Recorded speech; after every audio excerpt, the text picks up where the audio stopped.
I don't expect most people to have heard the word misandry. Your spell checker won't recognise it.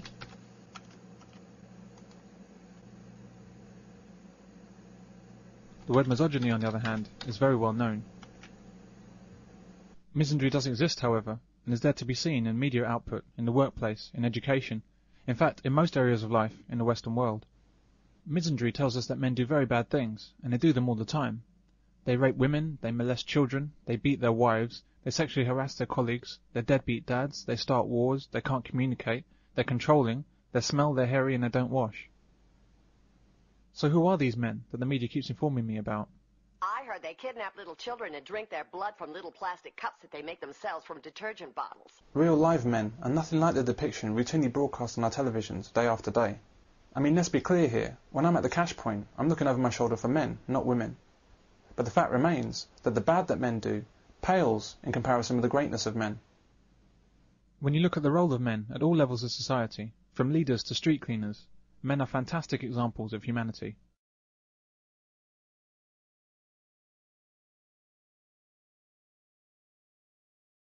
In my opinion, misandry exists as a direct product of feminism. The hatred of men serves a purpose for government, charities, and large-scale businesses. The endless prevalence of anti-male propaganda serves a dual purpose.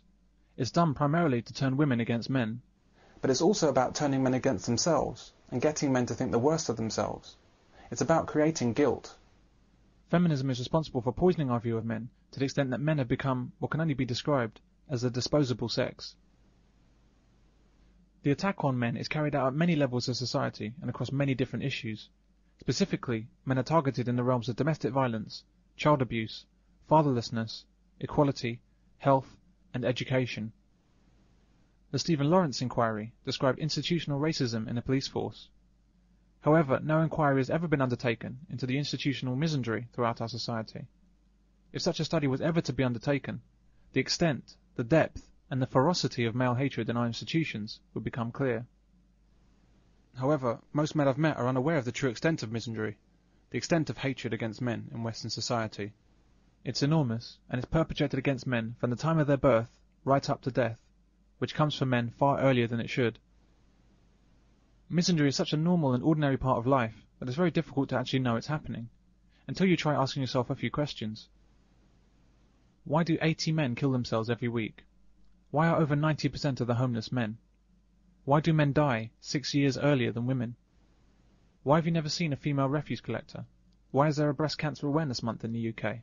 Why have you never seen a news headline about the rape of a man?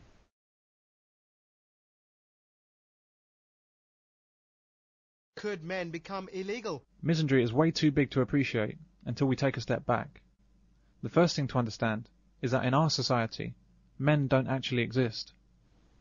Men simply do not exist as a group, except where they do something bad. A man from Armagh has been given a life sentence. A man's been found guilty at the Old Bailey. The man charged with the brutal murder A man's been charged with murdering. The same man could be responsible for 2 double murders. 5 to 6 men would rape us for hours. All the suspects are male. The man convicted of killing the former. The man accused of raping and murdering. This tragedy is man-made. Police across the country are hunting this man. There are con men and gunmen, and there are manhunts. The gunmen were branded as terrorists. 1 gunman and 2 accomplices.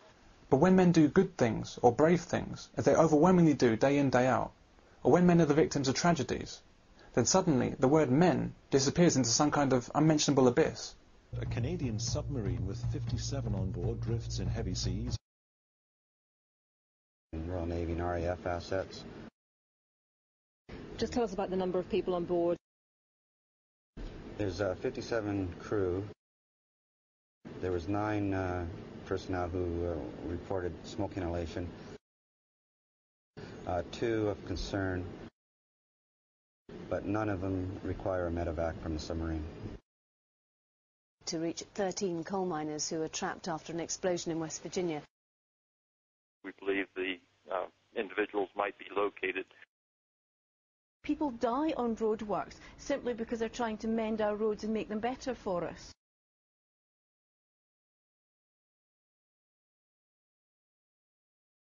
People were desperate to feed themselves and their families. The workforce were ruthlessly exploited. 112 of them died. The lives of future passengers depend on the steady hands of these craftspeople and engineers.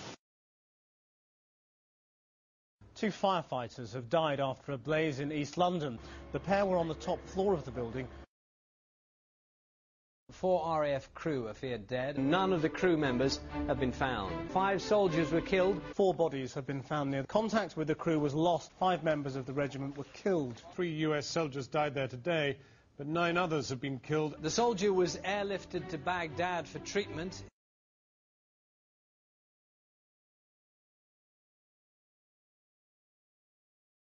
When Iraqi fighting men are killed, they're insurgents. They say they've killed hundreds of the insurgents in fighting like this. When they kidnap a woman, they're men. Mrs. Hassan was kidnapped by armed men who stopped her car. The deaths of men are deliberately suppressed behind their job titles and gender-neutral labels. Men are reduced from human beings to human doings.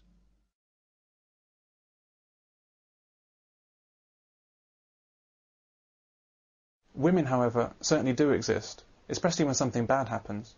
Indeed, tragedies are somehow more tragic when women are affected. 3 students and a female officer among the dead. Many of those who died were passers-by, including 7 women. Hundreds of thousands, mostly women and children, are living in camps with little food and clean water. Hospital officials said women and children are among the dead. BBC has evidence of police attacking women and children. An entire trench was filled with women and children. Mostly women and children. At the roadside we saw women and children. They're being forced to flee. While the women are forced to flee, the men are forced to die. But we hear nothing about that. It's just as accurate to lump men and children together. Why are the deaths of men rubbed out of the public's consciousness?